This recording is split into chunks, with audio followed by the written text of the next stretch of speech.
Pour réhabiliter une chaussée, il y a 3 solutions. Le renforcement, la reconstruction ou le retraitement en place de la chaussée. Voyons tout d'abord le renforcement.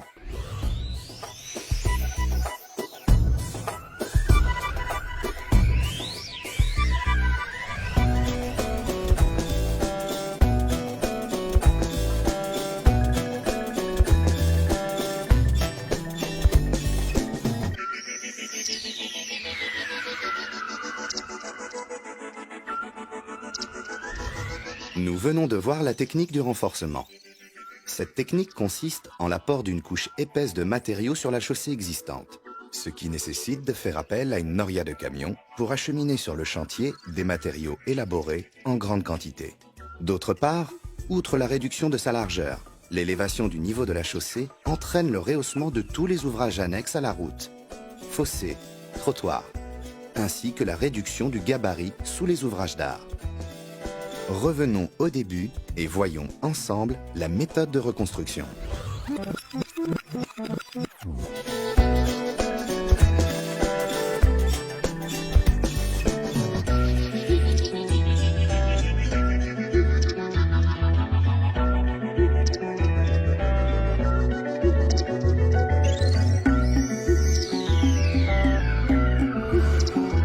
La technique de reconstruction consiste donc au fraisage et à la mise en décharge de l'ancienne chaussée, puis à l'apport de matériaux élaborés.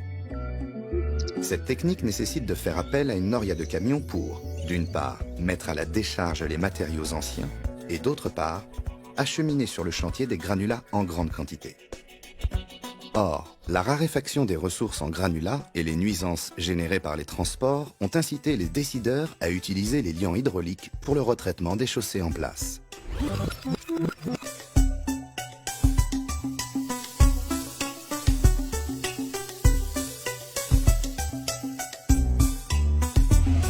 Plus d'apport extérieur de matériaux ni de mise en décharge des matériaux anciens.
La technique de retraitement des chaussées consiste à apporter un liant hydraulique, éventuellement un correcteur granulométrique et de l'eau, de les mélanger intimement sur le site et de les compacter pour obtenir les performances mécaniques souhaitées.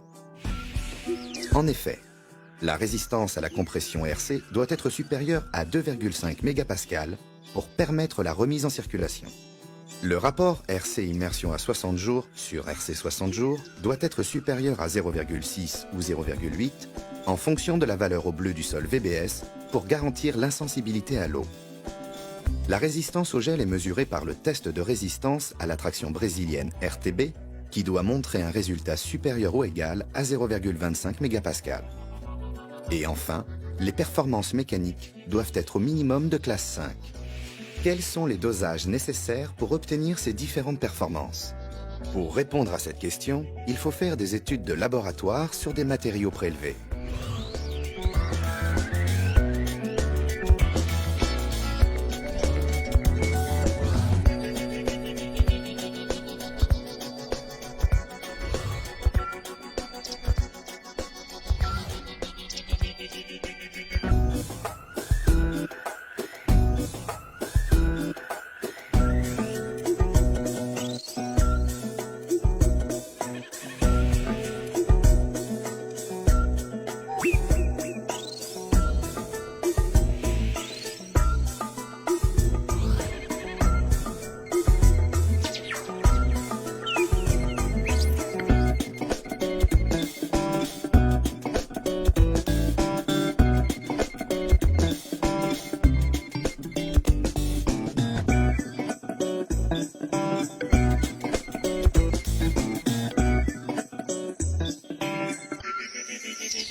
Le processus suit les opérations suivantes.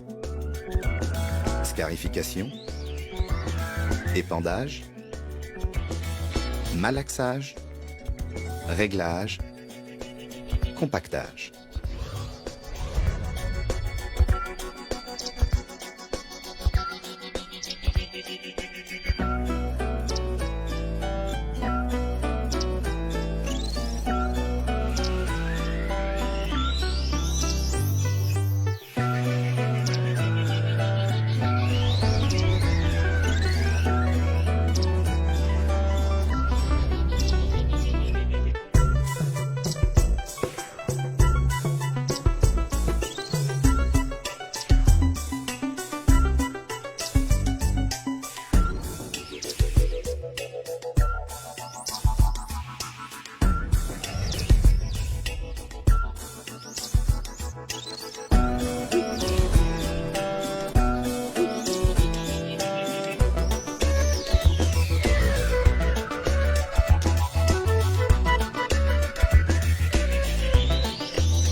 En conclusion, le retraitement des chaussées présente des avantages économiques, techniques, sociétaux et surtout environnementaux, s'inscrivant ainsi dans la démarche du développement durable.